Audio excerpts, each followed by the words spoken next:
नमस्कार दोस्तों, जब भी बुद्धिमत्ता और चतुराई की बात आती है तो बीरबल के साथ एक और व्यक्ति का नाम लिया जाता है, तेनालीराम।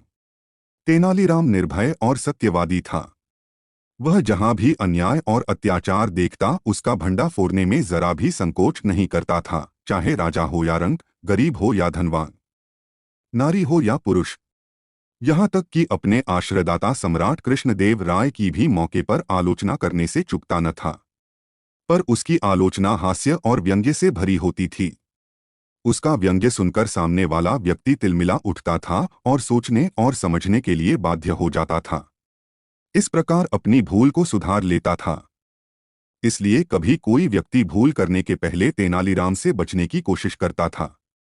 यही कारण है कि राज्य के मामलों में राजा तेनालीराम की सलाह लिया करते थे, उनको बहुत मानते थे। दोस्तों, हम चलते हैं आज की अपनी कहानी की ओर, जिसका शीर्षक है बंदी जीवन। एक दिन सायंकाल सभा समाप्त होने के बाद राजा तेनालीराम को साथ लिए उद्यान में टहलने निकले। ठंडी हवा बह रही थी। संध्याकालीन सूर्य की सुनहली किरणों से उद्यान की शोभा में चार चांद लग रहा था। राजा रंगबिरंगे फूल और प्रकृति के सौंदर्य को देखते मुग्ध हो रहे थे। प्रकृति की शोभा का वर्णन करते जा रहे थे, लेकिन तेनालीराम इस पर ध्यान दिए बिना पेड़ से लटकते एक सोने के पिंजड़े में बंद सुग्गे की ओर एकटक देख रहा था। राजा ने उसके समीप जाकर गर्व से कहा, तेनालीराम, मेरी छोटी रानी चिन्ना देवी का पालतू सुग्गा है। उनके लिए यह सुग्गा बहुत ही प्यारा है, इसलिए मैंने इसके लिए सोने का पिंजड़ा बनवा लिया है। बताओ, यह तुम्हें कैसा लगता है? इस सुग्गे का भाग्य देखो। प्रभु, मुझे तो इस सुग्गे पर दया आती है, तेनालीराम ने कहा। दया क्यों? यह तो राजसुख भोगता है। इसे किस बात की कमी है? महाराज, चाहे जितनी भी संपदाएं और सुख क्यों न प्राप्त हों, मेरे विचार से बिना स्वेच्छा की जिंदगी बेकार है। उधर देखिए, पक्षी आसमान में आजादी के तराने गाते कैसे उड़ रहे हैं। उनका कुंजन सुनकर पिंजड़े में बंद यह पक्षी किस प्रकार अपने बंदी जीवन का एहसास करता है।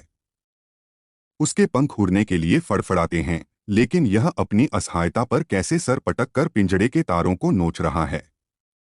ये सारे राजभोग इसके लिए किस काम के, जबकि यह जिंदगी की सबसे बड़ी आकांक्षा आजादी से वंचित है। अब आप ही बताइए कि मैं इस पक्षी की लाचारी पर तरस न खाऊं तो करूं क्या?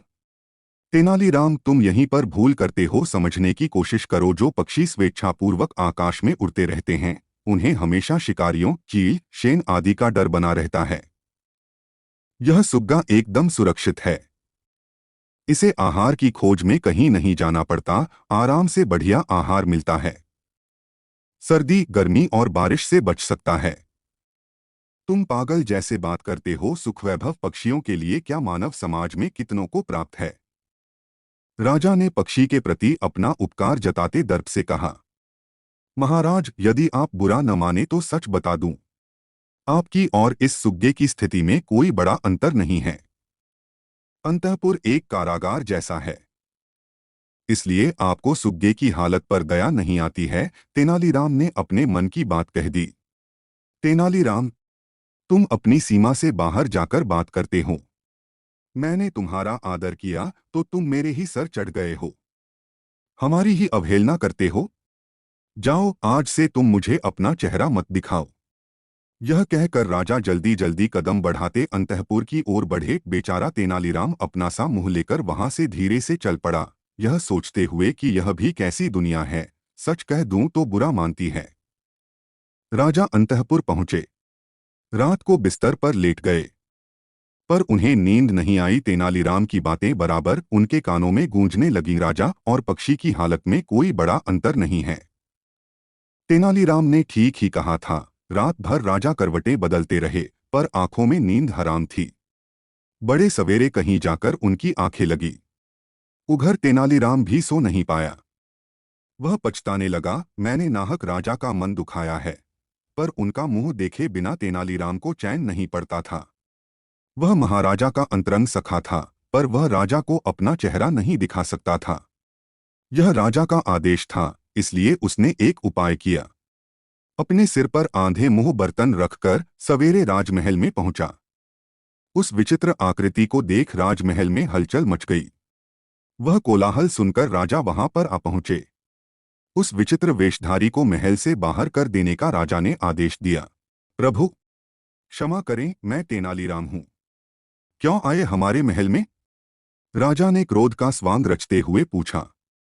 महाराज, आप मुझको देखे बिना रह सकते हैं, परंतु मैं आपको देखे बिना नहीं रह सकता, इसीलिए इस वेश में आपके सामने हाजिर हूं। तेनालीराम का कंठ गदगद हो उठा। तुम अपना ये वेश हटा दो। प्रभु, आप सुग्गे को पिंजड़े से मुक्त कर दें, तभी मैं अपना यह वेश हटा दूंगा। राजा ने तेनालीराम की बात मान ली। तेनालीराम ने अपना वेश हटाया। महाराज ने अत्यंत नेह भाव से तेनालीराम को अपने गले लगाया और बोले, तेनालीराम, तुमने पिंजड़े में बंद सुग्गे की भांति हमारी स्थिति का बोध कराया है। हम तुम पर बहुत ही प्रसन्न हैं। उपहार के रूप में यह रत्नहार स्वीकार करो। यह कहकर महाराज ने अपने कंठ का रत्नहार उतारकर तेनालीराम के हाथ रख दिया। दोस्तों, आपको यह कहानी कैसी लगी, कृपया हमें नीचे दिए गए कमेंट बॉक्स में कमेंट करके बताएं।